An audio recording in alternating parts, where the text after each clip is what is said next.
Day 27, Therese's Darkness, Part 1.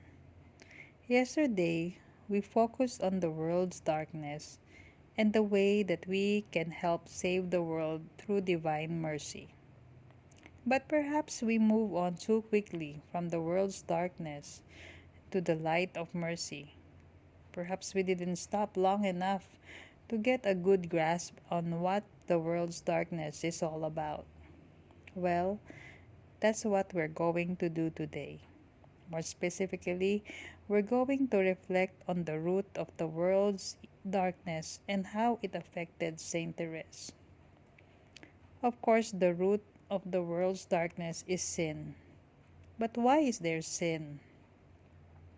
Going back to the beginning, back to day 1, we learned that sin comes from a lack of trust in God's goodness, a lack of faith in God and His Word. So that's the deep root of the world's darkness. It's where people live as if God did not exist, as if there's no heaven, as if this world is all there is. Well, such an empty, faithless, cynical worldview dominated Saint Therese's 19th century France and helped make atheism and godlessness more popular than ever before. Yet despite the fact that Therese lived behind the protective walls of a convent, God decided not to shield her from the dark and terrible sadness of the modern world. Still, in His loving mercy, the Lord waited until she was ready. He waited until after she had discovered her little way and had offered herself to merciful love. In other words, He waited until her foundation on divine mercy was rock solid.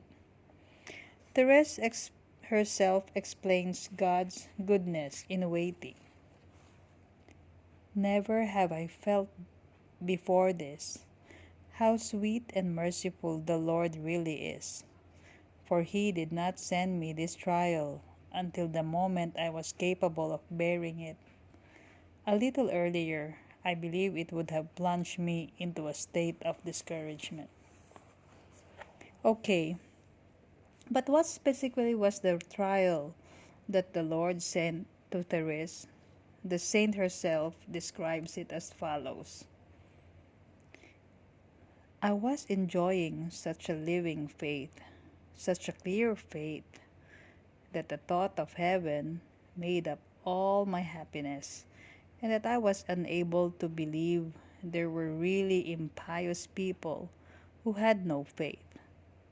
I believed they were actually speaking against their own inner convictions when they denied the existence of heaven, that beautiful heaven where God Himself wanted to be their eternal reward.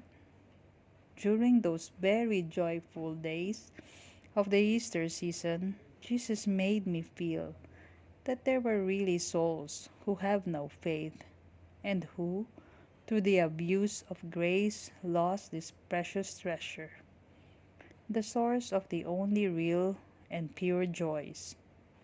He permitted my soul to be invaded by the thickest darkness, and that the thought of heaven, up until then so sweet to me, be no longer anything but the cause of struggle and torment.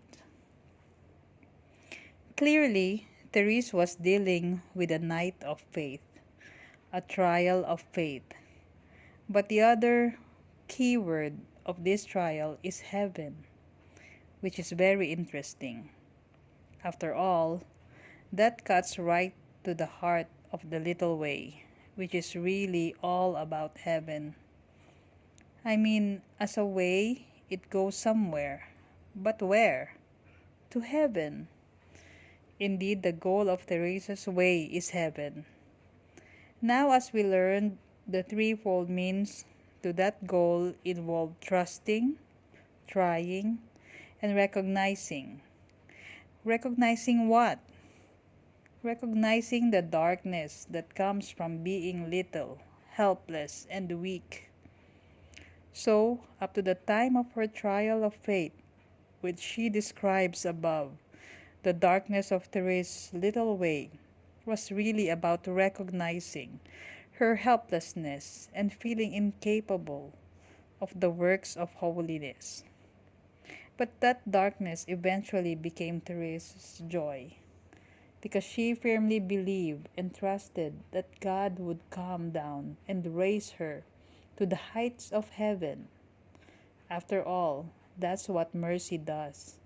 It goes to the lowest places and rises up.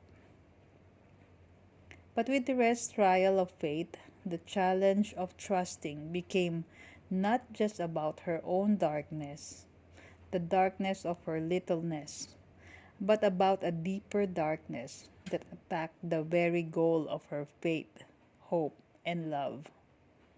It was no longer just about trusting in God's promise that He would raise her to the heights. Rather, it had to do with simply trusting that there is a height, that there is a God, and that there is heaven. It is about trusting amidst the darkness of not seeing the goal, not desiring the goal, and not feeling the slightest bit of joy at the thought of the goal. Because Therese still trusted God, even in the face of this trial of double darkness, the darkness of her own helplessness, and the darkness of temptation against God and heaven. She truly deserves the blessing given to Abraham and Mary. Indeed, she's blessed because she believed in God's promise of mercy, that He would raise her to the heights of holiness, even though she was helpless, and even though it seemed to her that there was no God and no heaven. She truly hoped against hope, and she kept on hoping, trusting, and believing until the very end, as we'll see tomorrow. Today's prayer. Come, Holy Spirit, fire of mercy. Help me to trust even amidst the double darkness of my weakness and temptation against God and heaven.